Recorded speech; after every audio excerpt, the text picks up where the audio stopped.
ಪಕ್ಷಕ್ಕೆ ಮತ ನೀಡಬೇಕಾಗಿ ನಮ್ಮಲ್ಲಿ ಮನವಿ. ನೀವು ನಮ್ಮ ಜೊತೆಯಲ್ಲಿ ಬನ್ನಿ ಸರಿ, ವಾರ್ಡಲ್ಲಿ ಮಾದರಿ ವಾರ್ಡಾಗಿ ಮಾಡೋಣ, ದಯವಿಟ್ಟು ಸಹಕರಿಸಿ. ಮಹಿಳೆಯರಿಗೆ ಏನು BBMPಯಿಂದ ಆಗಿರ್ತಕ್ಕಂಥ ಏನೇನು ಅನುಕೂಲಗಳಿದೆ ಅವನ್ನ ಮಹಿಳೆಯರಿಗೆ ತಲುಪಿಸೋ ಅಂಥ ಸಹಾಯವನ್ನು ನಾನು ಮಾಡಿಕೊಡ್ತೀನಿ. ಹೆಚ್ಚಿನ ವಾರ್ಡ್ಗಳಲ್ಲಿ ಕಸದ ಒಂದು ಪ್ರಾಬ್ಲಮ್ ಜಾಸ್ತಿ ಇದೆ ಅಂತ ಹೇಳ್ತಾ ಇದ್ದಾರೆ. ಇವಾಗ ಏನು ಮಹಿಳೆಯರಿಗೆ ಯಾವ ಕೆಲಸಗಳಿಗೆ ಹೆಚ್ಚು ಆದ್ಯತೆ ಕೊಡ್ತೀರಾ ನೀವು? ಕೆಲಸಗಳಿಗೆ ಮಹಿಳೆಯರಿಗೆ ಟೈಲರಿಂಗು ಮತ್ತು ಬ್ರಿಟಿಷನ್ನು ಮತ್ತು ಇನ್ನೂ ನಾನಾ ಥರದಲ್ಲಿ ಸಹಾಯ ಮಾಡೋಕ್ಕೆ ನಾವು ಇದು ಮಾಡ್ತೀವಣ್ಣ. ಕೊನೆಯದಾಗಿ ವಾರ್ಡಿನ ಮತದಾರರಿಗೆ ತಾವು ಏನನ್ನ ಹೇಳಕ್ಕೆ ಬಯಸ್ತೀವಿ? ಈ ವಾರ್ಡಿನ ಮತದಾರರ ಎಲ್ಲರಿಗೂ ಈ ಸತಿ ಹೊಸದಾಗಿ ನಿಂತಿರೋ ನಾವು ಅಭ್ಯರ್ಥಿಯಾಗಿ ಕೇಳ್ಕೊಳ್ಳೋದಿಷ್ಟೇ, ನಮ್ಮ ಕೈಲಾದ ಸಹಾಯ ಮತ್ತು ಪ್ರಯತ್ನ ಶಕ್ತಿ ಮೀರಿ ನಾನು ಮಾಡಲು ಒಂದು ಪ್ರಯತ್ನ ಮಾಡ್ತೀನಿ. ನೀವೆಲ್ಲರೂ ನನ್ನನ್ನು ಗೆಲ್ಸ್ಕೊಂಬರ್ಬೇಕು ಅಂತ ನಮ್ಮ ಎಲ್ಲರ ಮತದಾರರಲ್ಲಿ ಕೇಳ್ಕೊಳ್ತಿದ್ದೀನಿ. ದಾಸರಹಳ್ಳಿ ವಾರ್ಡಿನ ಎಲ್ಲ ಮತದಾರರು ಮತ್ತು ವಾಲಂಟಿಯರಾಗಿ ನಮ್ಮ ಜೊತೆ ಬಂದು ಈ ಚುನಾವಣೆಗೆ ಪ್ರಚಾರವನ್ನು ಕೊಡ್ತಾ ಇದ್ದಾರೆ. ಹಂಗಾಗಿ ಈ ವಾರ್ಡಿನ ಎಲ್ಲ ಮತದಾರರು ನಮಗೆ ಮತ ಕೊಡ್ತಾರೆ ಅಂತ ಒಂದು ನಿಶ್ಚಿತ ಮಾಡ್ಕೊಂಡು ನಾವು ಓಡಾಡ್ತಾ ಇದ್ದೀವಿ, ಇಟ್ಕೊಂಡಿದ್ದೀವಿ.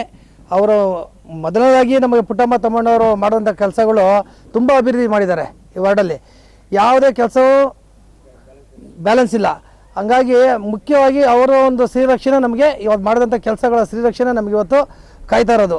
ಅವರಿಂದನೇ ನಮಗೆ ಮಾಡೋಂಥ ಕೆಲಸಗಳು ಚೆನ್ನಾಗಿರೋದು. ಪುಟ್ಟಮ್ಮ ತಮ್ಮಣ್ಣವರೇ ನಮಗೆ ಮುಖ್ಯವಾಗಿ ಈ ವಾರ್ಡಿನ ರೂವಾರಿಗಳು. ಸರ್, ಕೊನೆಯದಾಗಿ ತಾವು ಈ ವಾರ್ಡಿನ ಮತದಾರರಿಗೆ ಹೇಳೋದು ಅಂದರೆ, ದಯವಿಟ್ಟು ಎಲ್ಲ ನಮಗೆ ಮತ ಹಾಕಿ ಜಯಶೀಲನಾಗಿ ಮಾಡಿದ್ರೆ ಮುಂದಿನ ದಿನಗಳಲ್ಲಿ ನಾನು ರಾತ್ರಿ ಹಗಲು ಕಾರ್ಯಗಳನ್ನು ಮಾಡ್ಕೊಂಡು ಹೋಗ್ತೀನಿ ಅಂತ ಹೇಳ್ತೀನಿ. ಒಳ್ಳೆ ಅಭಿವೃದ್ಧಿ ಮಾಡ್ತೀನಿ. ಯಾವುದೇ ಕೆಲಸಗಳಿರಲಿ, ಯಾವಾಗ ಏನೇ ಕೆಲಸ ಇದ್ರೂ ಬಂದು ನಿಂತು ಅಭಿವೃದ್ಧಿ ಮಾಡ್ತೀನಿ ಅಂತ ಹೇಳ್ತೀನಿ. ನಮಸ್ಕಾರ, ನನ್ನ ಹೆಸರು ಸುಜಾತ ಅಂತ ಹೇಳ್ಬಿಟ್ಟು ದಾಸರಳ್ಳಿ 15ನೇ ವಾರ್ಡ್ನಲ್ಲಿ ನಾನು 20 ವರ್ಷದಿಂದನೂ BJPಗೆ ಕೆಲಸ ಮಾಡ್ತಾ ಇರೋದು. ಈಗ ಇಡೀ ಕ್ಷೇತ್ರಕ್ಕೆ ಮಹಿಳಾ ಮೋರ್ಚಾ ಜನರಲ್ ಸೆಕ್ರೆಟರಿ ಆಗಿದ್ದೀನಿ. ಮೊದಲನೇದಾಗಿ ನಾನು ಹೇಳಬೇಕಂದ್ರೆ ನಮ್ಮ ವಾರ್ಡ್ ಯಾವಾಗೂ BJP ಬೆಲ್ಟೆ. ಇವಾಗಿಂದಲ್ಲ, ನಾನು ಇವ್ರಿಗೆ ಬಂದಾಗಿಂದ ಕೂಡ BJP ಬೆಲ್ಟೆ. ಅದರಿಂದ ನಾವು ಗೆಲ್ತೀವಿ ಅಂತ ಒಂದು ವಿಶ್ವಾಸ. ಏನಕ್ಕಂದರೆ ನಮ್ಮ MLA ಸರ್ಗೆ ನಾವು ಫಸ್ಟ್ ಮೊದಲನೇ ಬಾರಿದಾಗ ಗೆದ್ದಾಗ ನಮ್ಮ ಮಹಿಳೆಯರೇ ಮುಂದಾಗಿ ನಿಂತು 22,000 ಅಂತರದಲ್ಲಿ ನಾವು ಗೆಲ್ಸ್ಕೊಂಡ್ಬಂದಿದ್ದೀವಿ. ಸದಾನಂದ ಗೌಡ್ರಿಗೆ ಇಡೀ ಕ್ಷೇತ್ರದಿಂದ, ಅದು ಮಹಿಳೆಯರಲ್ಲಿ ನಾನು ಹೆಮ್ಮೆಯಿಂದ ಹೇಳ್ಕೊಳಕ್ಕೆ ಇಷ್ಟಪಡ್ತೀನಿ, 72,000ದಿಂದ ನಾವು ಗೆದ್ಕೊಂಡ್ಬಂದಿದ್ದೀವಿ. ಅದೇ ರೀತಿ ನಮ್ಮ ವಾರ್ಡ್ನ 15ನೇ ವಾರ್ಡ್ನಲ್ಲಿ ಇವ್ರಿಗೆ ನಾನು ಹೇಳಲ್ಲ, ಮಾಡಿ ತೋರಿಸಿ ಅಂತ ಒಂದು ವಿಶ್ವಾಸದಲ್ಲಿ ಹೇಳ್ತಾ ಇದ್ದೀನಿ. ಗ್ಯಾರಂಟಿ ನನ್ನ ಕ್ಯಾಲ್ಕುಲೇಷನ್ ಪ್ರಕಾರ ಒಂದು 5,000 ಮೇಲೇ ಇರುತ್ತೆ. ಏನಕ್ಕಂದರೆ ನಾವು 32,000 ಮತದಾರರು ಇದ್ದೀವಿ. ಅದರಲ್ಲಿ 50-50 ಅಂದ್ಕೊಂಡ್ರು ಬೇರೆಯವ್ರಿಗಿಂತ ನಾವು 5-6,000 ಮತದ ಅಂತರದಲ್ಲೇ ನಾವು ಗೆಲ್ತೀವಿ ಅಂತ ಒಂದು ಆತ್ಮವಿಶ್ವಾಸದಿಂದ ಹೇಳ್ತೀವಿ. ಏನಕ್ಕಂದರೆ ಈ ಒಂದು ಸಂಘಟನೆ ಆಗಿದೆ ನಮ್ಮಲ್ಲಿ. ಅದರಿಂದ ನಾವು ಗ್ಯಾರಂಟಿ ವಿನ್ನು. ಉಮಾದೇವಿ, ಕಾರ್ಪೊರೇಟರ್ ಪಕ್ಷದಿಂದ ಕಣಕ್ಕಿಳಿಸಿದ್ದೀವಿ. ಅವರ ಪರವಾಗಿ ನಾವು ಸಾಕಷ್ಟು ಕಾರ್ಯಕ್ರಮಗಳನ್ನು ಹಮ್ಮಿಕೊಂಡು ಪ್ರತಿಯೊಬ್ಬ ಸಾರ್ವಜನಿಕರಿಗೂ ಮನೆಗೆ ಹೋಗಿ ಭೇಟಿ ಕೊಟ್ಟು ನಾವು ಅವ್ರನ್ನ ಮತಯಾಚನೆ ಮಾಡ್ತಾಯಿದ್ದೀವಿ. ಹಾಗೂ ನಾವು ಹಿಂದೆ ಏನು ನಮ್ಮ ಶ್ರೀಮತಿಯವರು ಇಲ್ಲಿ ಪುಟ್ಟಮ್ಮ ಅವರು ಕಾರ್ಪೊರೇಟರ್ ಆಗಿದ್ದು, ಆ ಒಂದು ಸಂದರ್ಭದಲ್ಲಿ 5 ವರ್ಷದಲ್ಲಿ ಸಾಕಷ್ಟು ಅಭಿವೃದ್ಧಿ ಕೆಲಸಗಳನ್ನು ಮಾಡಿದ್ದೀವಿ. ಆ ಒಂದು ಅಭಿವೃದ್ಧಿ ಕೆಲಸ ನಮಗೆ ಈಗ ಶ್ರೀರಕ್ಷೆಯಾಗಿ ನಮಗೆ ಅನುಕೂಲ ಆಗ್ತದೆ. ಅಂತೂ ನಮಗೆ ಗೆಲುವಂತೂ ಖಂಡಿತವಾಗಿ ಸಾಕಷ್ಟು ಹೆಚ್ಚಿನ ಬಹುಮತದಲ್ಲಿ ನಾವು ಗೆಲ್ಲೋದಕ್ಕೆ ಅವಕಾಶ ಇದೆ.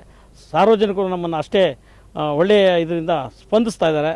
ನಾವು ಯಾವುದೇ ಒಂದು ಮನೆಗೆ ಹೋಗಿ ನಾವು ಮತ ಕೇಳಿದಾಗ, ಅಣ್ಣ ನೀವು ಬಂದಿದ್ದೀರಿ, ಅಕ್ಕ ಬಂದಿದ್ದೀರಿ, ನೀವು ಮಾಡಿದಂಥ ಒಂದು ಏನು ಜನಸೇವೆ ಇದೆಯಲ್ಲ, ಅದು ನಿಮಗೆ ತುಂಬ ಶ್ರೀರಕ್ಷೆಯಾಗಿ ನಿಮ್ಮ ಅಭ್ಯರ್ಥಿ ಗೆಲ್ಲೋದಕ್ಕೆ ಒಂದು ಅವಕಾಶ ಆಗಿದೆ.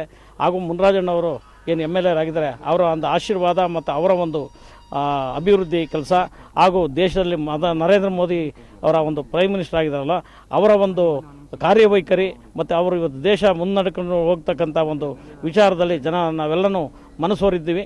ಹಾಗಾಗಿ ನಾವು ನಿಮ್ಮ ಪಕ್ಷಕ್ಕೆ ನಾವು ಹೆಚ್ಚಿನ ಬಹುಮತ ಕೊಟ್ಟು ನಿಮ್ಮನ್ನು ಗೆಲ್ಲಿಸ್ತೀವಿ ಅನ್ನೋ ಮಾತನ್ನು ಸಾರ್ವಜನಿಕರಿಂದ ನಮಗೆ ಕೇಳಿ ಬರ್ತಾ ಇದೆ.